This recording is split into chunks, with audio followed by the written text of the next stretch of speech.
কি বিষয়ে আলোচনা হয়েছে এবং ব্রিফিংয়ে কি বিষয়ে গুরুত্ব পেয়েছে জানাবেন আমাদের বিস্তারিত।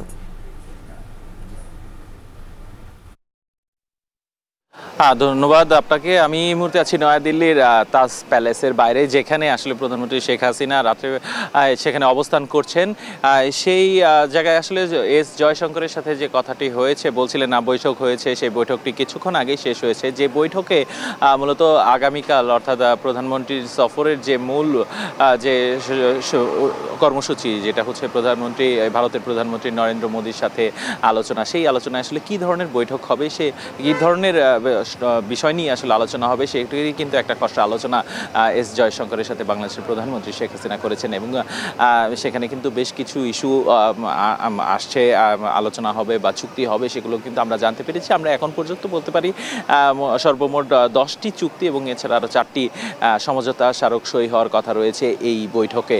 এবং সেই সমঝোতা স্মারকগুলোর মধ্যে কিছু আসলে পুরাতন সমঝোতা স্মারক রয়েছে, চুক্তি রয়েছে, যেগুলো আসলে নবায়ন করা হবে। এছাড়া বাংলাদেশের পক্ষ থেকে, বাংলাদেশের বিভিন্ন সূত্র কিন্তু জানিয়েছেন যে বাংলাদেশের পক্ষ থেকে তিস্তার যে পানি বন্টন যে চুক্তিটা, সেটার অগ্রগতি এবং সীমান্তে যে হত্যা, সেটি পুরোপুরি বন্ধের বিষয়গুলো কিন্তু বাংলাদেশ এই বৈঠকে তুলবে বলে আমরা বিভিন্ন সূত্র থেকে জানতে পেরেছি। এছাড়া আমরা এটাও জানতে পেরেছি যে আমাদের যে তিস্তার অঞ্চলটি রয়েছে, সেখানে কিন্তু বাংলাদেশ সরকার একটি আপনার মহাপরিকল্পনা গড়ে করেছে। সেখানে আসলে বিনিয়োগের ব্যাপারে এর আগে কিন্তু আরেক বন্ধু প্রতিম দেশ চীন সেখানে আগ্রহ প্রকাশ করেছে। সেক্ষেত্রে কিন্তু ভারতও আসলে নতুন করে এই তিস্তা মহাপরিকল্পনায় আগ্রহ প্রকাশ করেছে এবং সে ব্যাপারে তারা এই বৈঠকে প্রধানমন্ত্রী নরেন্দ্র মোদী হয়তো নতুন কোনো প্রস্তাবনা দিবেন বলে কিন্তু আমরা বিভিন্ন সূত্র থেকে জানতে পেরেছি।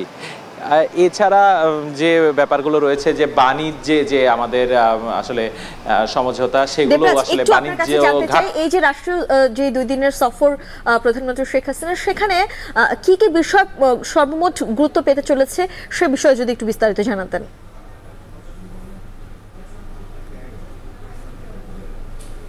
কিন্তু আমি বলছিলাম যে বিষয়গুলো চুক্তি মানে গুরুত্ব পাচ্ছে, সেগুলোর মধ্যে কিন্তু যোগাযোগ খাতটি এবং জ্বালানি খাতটি কিন্তু রয়েছে। আমরা কিন্তু জানি ইতিমধ্যে নেপাল থেকে বাংলাদেশে ভারত হয়ে কিন্তু বাংলাদেশ বিদ্যুৎ কিনছে, বিদ্যুৎ আনছে, সরবরাহ করছে। এই পাইপলাইনে কিন্তু ভুটানও রয়েছে। সেই বিষয়গুলো নিয়েও আলোচনা হবে।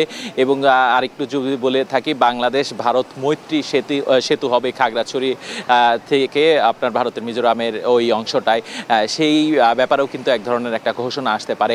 এছাড়া এই যে আলোচনা, সেখানে আসলে প্রযুক্তি খাতে আপনার যোগাযোগের রেল বলুন, সড়ক বলুন, এবং অর্থনৈতিক যে ঋণগুলো আসলে ভারতের সাথে 2010 সালে প্রায় $750 কোটি হচ্ছে আপনার $7,500 কোটি যে চুক্তিটা হয়েছিল, সেটার ধীর গতি থেকে সেটাকে যেন আরও গতি আনা যায়, সেই ব্যাপারেও কিন্তু এখানে আলোচনা হয়েছে। তবে যে ব্রিফিংয়ে আসলে তন্ময় যে প্রশ্নগুলো করেছিল, যে ব্রিফিংয়ে, সেটার সাথেও এটা যদি সংযোগ করি, যে ব্রিফিংয়ে আসলে কিন্তু প্রধানমন্ত্রীর মুখ্য প্রেস সচিব তিনি কিন্তু আসলে বৈঠকে একদম খোলামেলা কি হবে সেগুলো কিন্তু আলোচনা করেননি। আমাদের কিন্তু সংবাদকর্মীদের কিন্তু অপেক্ষা করতে বলেছেন যে আসলে আগামীকাল কি হতে পারে। তবে তিনি এটা বলেছেন যে